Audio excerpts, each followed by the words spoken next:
Late today, President Trump convened a meeting of his national security team to talk about Venezuela and what the United States will do next. CBS News has confirmed the participants included Secretary of State Marco Rubio and Defense Secretary Pete Hegseth. Weijia Jiang is at the White House.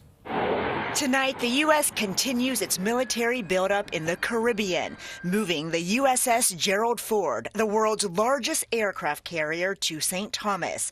And over the weekend, President Trump posted that the airspace above and surrounding Venezuela should be considered closed in its entirety. Because we consider Venezuela to be not a very friendly country. Does your warning mean that an airstrike is imminent, or should we not read it that way? Don't read anything into it. One of the 21 drug boat strikes on suspected narco-terrorists is now under scrutiny.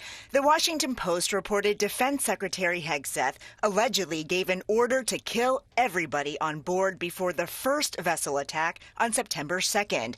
When 2 passengers survived, a second strike unfolded to apparently fulfill Hegseth's instructions, and the 2 men were blown apart in the water. I wouldn't have wanted that, not a second strike. White House Press Secretary Caroline Leavitt confirmed a second strike was ordered by the Special Operations Commander overseeing the mission, Admiral Mitch Bradley. Admiral Bradley worked well within his authority and the law, directing the engagement to ensure the boat was destroyed. So was the initial order from Secretary Hegseth, everyone be killed? I would reject that the Secretary of War ever said that. Hegseth called the story fabricated and derogatory. On Sunday night, he posted this fake children's book cover to make light of it. Lawmakers in both parties vow to investigate whether the second strike was a war crime. If that occurred, that would be very serious, and I agree that would be an illegal act. This rises to the level of a war crime if it's true.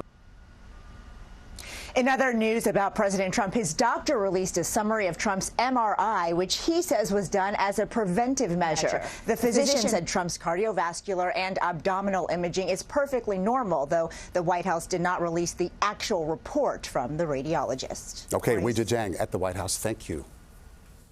Joining us now from Monterey Bay, California, is Leon Panetta, who served as Secretary of Defense under President Obama. Mr. Secretary, since you had the job, knowing what you know now, what would you want to know as Secretary of Defense about what happened? Well, I'd like to know what exactly is the strategy here. We've just deployed a very significant force to the Caribbean. 15,000 men and women in uniform are deployed there. We have a carrier strike group there. I'm not quite sure what the strategy is, whether it's aimed at regime change for Maduro, or whether this is to try to stop narco trafficking from Venezuela. Based on what you've seen here, Mr. Secretary, was that second strike, was that a war crime? The second strike is a war crime because these individuals were injured. They were in the water. The basic rules of war that are involved here make very clear that you do not strike wounded people in the water in order to kill them. You basically then are responsible to try to make sure you do everything to try to protect their lives at that point. And that is the concern right now, whether or not this really violated the rules of war and constituted a criminal act. Okay, former Defense Secretary Leon Panetta, thanks so much for the insight. Good to be with you.